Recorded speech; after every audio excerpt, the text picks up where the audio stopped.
നമസ്കാരം. ചന്ദ്രശേഖരൻ വധക്കേസുമായി ബന്ധപ്പെട്ടിട്ട് ഒരു ഫേസ്ബുക്ക് പോസ്റ്റ് വന്നു. അത് കാണാതിരിക്കാൻ കഴിഞ്ഞില്ല. അതുകൊണ്ടാണ് ഞാൻ ഈ വീഡിയോ ചെയ്യുന്നത്. ചന്ദ്രശേഖരൻ വധക്കേസുമായിട്ട് ബന്ധപ്പെട്ടിട്ട് ആ വധക്കേസിലെ പ്രതികളുടെ ശിക്ഷ അത് ശരിവയ്ക്കുകയും 2 പ്രതികളെ വിചാരണ കോടതി വെറുതെ വിട്ടത് റദ്ദാക്കുകയും ചെയ്ത കഴിഞ്ഞ ദിവസം ഹൈക്കോടതിയുടെ വിധി വന്നിരുന്നല്ലോ.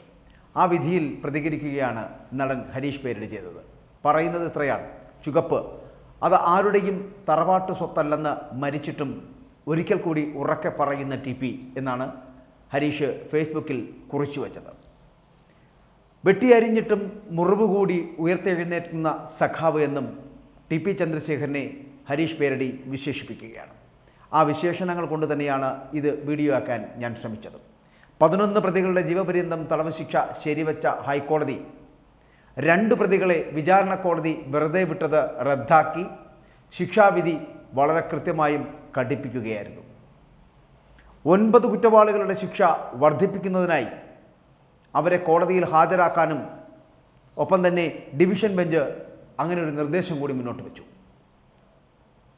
CPM കോഴിക്കോട് ജില്ലാ സെക്രട്ടറി P. മോഹനെ കുറ്റവിമുക്തനാക്കിയ നടപടി അതേസമയം കോടതി ശരിവയ്ക്കുകയും ചെയ്തു. CPMൻ്റെ ഒഞ്ചിയം ഏരിയ കമ്മിറ്റി അംഗമായിരുന്ന KK Krishnan, Kannur Kunnothuparamba local committee അംഗമായിരുന്ന ജ്യോതി ബാബു ഇവരെ വെറുതെ വിട്ടതാണിപ്പോൾ കോടതി റദ്ദാക്കിയിരിക്കുന്നത്.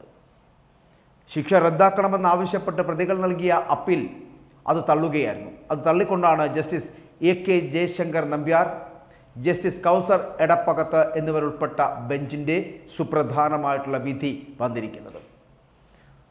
ഏകദേശം 1 മുതൽ 8 വരെയുള്ള പ്രതികളായിട്ടുള്ള MC അനൂപ്, കിർമാണി മനോജ്, കൊടി സുനി, TK രജീഷ്, മുഹമ്മദ് ഷാഫി, അണ്ണൻ സിജിത്ത്, K. ഷിനോജ്, KC രാമചന്ദ്രൻ, 11ാം പ്രതി ട്രൗസർ മനോജൻ, 13ാം പ്രതി PK കുഞ്ഞനന്ദൻ, 18ാം പ്രതി വാഴപ്പടച്ചി റഫീഖ് എന്നിവരുടെ ജീവപര്യന്തം തടവു ശിക്ഷയാണ് ഹൈക്കോടതി ഇന്നലെ തന്നെ ശരിവച്ചിരിക്കുന്നത്.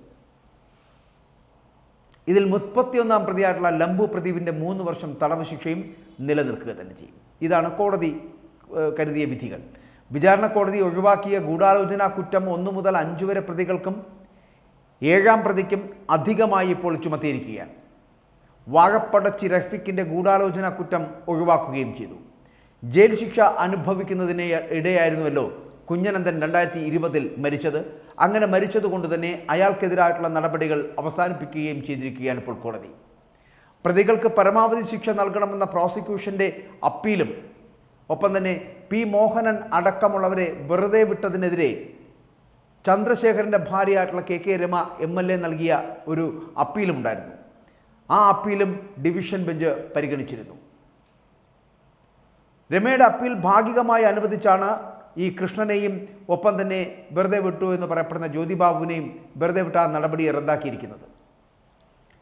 മറ്റു പ്രതികളുടെ സമാനമായ ശിക്ഷ ഇവർ നേരിടേണ്ടി വരുന്ന ഒരവസ്ഥയിലേക്ക് അത് കൊണ്ടെത്തിക്കുകയും ചെയ്തു. അതുകൊണ്ട് ഈ വധക്കേസുമായി ബന്ധപ്പെട്ട് ചന്ദ്രശേഖരൻ മരിക്കുന്നില്ല എന്നുള്ള ഓർമ്മപ്പെടുത്തലാണ് നമുക്കിതിലൂടെ മനസ്സിലാക്കാൻ കഴിയുന്നത്.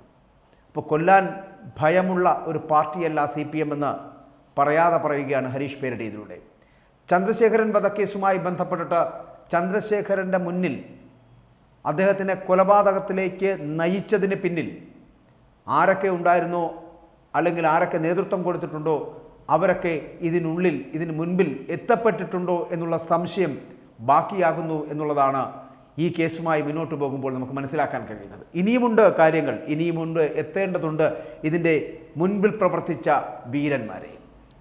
ഇങ്ങനെ ഒളിഞ്ഞ് മടങ്ങിയിരിക്കുന്ന സഖാക്കളെ അവരെ കൂടി കണ്ടെത്തേണ്ടതുണ്ട്. അപ്പോൾ അതുകൊണ്ടാണ് ഹരീഷ് പേരടി പറഞ്ഞതുപോലെ ചുവപ്പുമായി ബന്ധപ്പെട്ട് വരുമ്പോൾ ആ ചുവപ്പ് ആരുടെയും ഒസ്യത്തല്ല എന്ന് പറഞ്ഞു വയ്ക്കാൻ ശ്രമിക്കേണ്ടത്. അത് ഒരു സൂചനയാണ്.